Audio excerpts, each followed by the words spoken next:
এবার আমি শনি মঙ্গলকে নিয়ে বলি।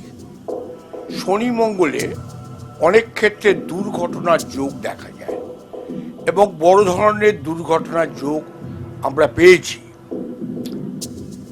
যদিও আমি এই মুহূর্তে একজনের শনি মঙ্গলের দুর্ঘটনার যোগ ছিল তাকে বলেছি।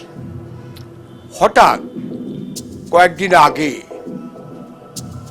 রাত্রে ব্রেন স্ট্রোক হয়ে যায়। সল্টলেকের কোনো হসপিটালে অ্যাডমিশন করায়, কিন্তু সেই হসপিটাল নার্সিংহোম পেশেন্ট যখন আরো খারাপের দিকে যায় তখন নিউরোসায়েন্সে ভর্তি করে। তার আগেই তারা যোগাযোগ করেছে। তারা যখন ওখান থেকে গাড়ি নার্সিংহোম থেকে বার করছে আমাকে জানাচ্ছে। আমি তাদের এখান থেকে বসে, তোমরা মানিকতলা ক্রস করেছো? তারা বলছে, হ্যাঁ মহারাজ, আমার মানিকতলা ক্রস করে গেছি। আমি চলে যাও, তাড়াতাড়ি চলে যাও।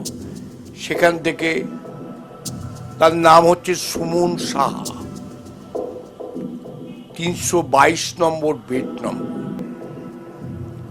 আজকে সেই নার্সিংহোমে দেওয়ার পর রাত্রি 11:30 ডাক্তার বোর্ড ডিসিশন নেয় যে ব্রেন অপারেশন করতে হবে। খুব ডেঞ্জার, রক্তক্ষরণ বন্ধ হচ্ছে না। আমাকে আবার টেলিফোন। আমি কোনো কিছু চিন্তা করে আমি মায়ের কাছে বসে আছি। রাত্রির 1টা থেকে সকাল 4:30 অবধি অপারেশন হয়।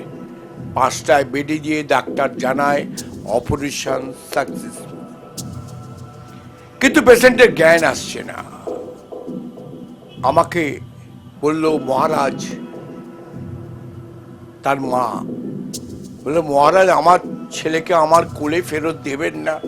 আর সেটা তো মা জানে, আমি কি জানি রে বাবা, আমাকে কেন বলছিস? মাকে ধর, মাই করতে পারে। আমি নার্সিংহোমে গেলাম। তারা বলেন আমাদের গুরুদেব মহারাজ এসছে। তারা আমাকে অ্যালাউ করে। আমার সঙ্গে রণেন্দ্র সেনগুপ্ত, উনি আমাকে নিয়ে ওপরে ওঠেন।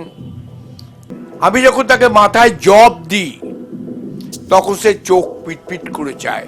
নার্স ডাক্তার ছুটে এসেছে, বাঁ পাটা নাড়তে আরম্ভ করে। ডাক্তার আশ্চর্যভাবে আমার মুখের দিকে তাকাচ্ছে। তারপর আমি তাকে দেখে আস্তে আস্তে নিচে নেমে আসি।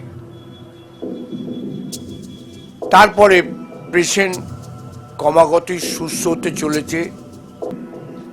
আজ সকালে, অর্থাৎ আজ 21 তারিখ, আজ সকালে তাকে ভেন্টিলেশনে বাইরে নিয়ে এসছে।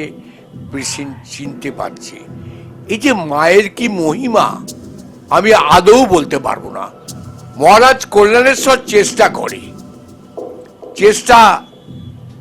মা তো জজ, আমি তো লয়ার।